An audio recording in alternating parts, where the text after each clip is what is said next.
بسم اللہ الرحمن الرحیم۔ السلام علیکم۔ حضرت سلیمان علیہ السلام نہر کے کنارے بیٹھے ہوئے تھے کہ ان کی نگاہ ایک چونٹی پر پڑی جو گیہوں کا دانہ لے نہر کی طرف جا رہی تھی۔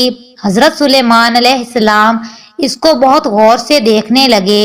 جب چونٹی پانی کے قریب پہنچی تو اچانک ایک مینڈک نے اپنا سر پانی سے نکالا اور اپنا منہ کھولا تو یہ چونٹی اپنے دانے کے ساتھ اس کے منہ میں چلی گئی۔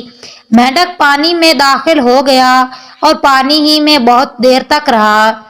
حضرت سلیمان علیہ السلام اس کو بہت غور سے دیکھتے رہے۔ ذرا ہی دیر میں مینڈک پانی سے نکلا اور اپنا منہ کھولا تو چونٹی باہر نکلی، البتہ اس کے ساتھ دانہ نہ تھا۔ حضرت سلیمان نے اس کو بلا کر معلوم کیا کہ کیا ماجرا تھا اور وہ کہاں گئی تھی۔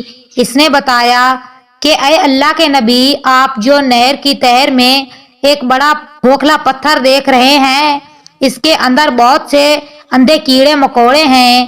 اللہ تعالیٰ نے ان کو وہاں پر پیدا کیا ہے، وہ وہاں سے روزی تلاش کرنے کے لیے نہیں نکل سکتے۔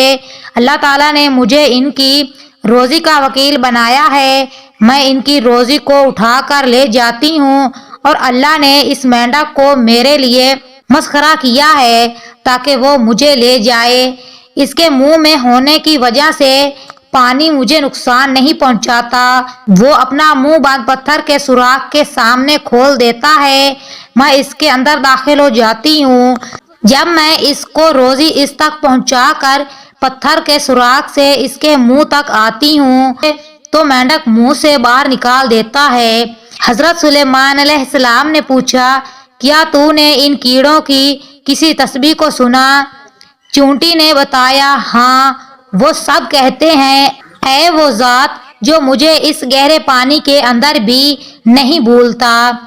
مزید ویڈیوز دیکھنے کے لیے میرے چینل کو لائک، سبسکرائب، شیئر کریں۔ شکریہ۔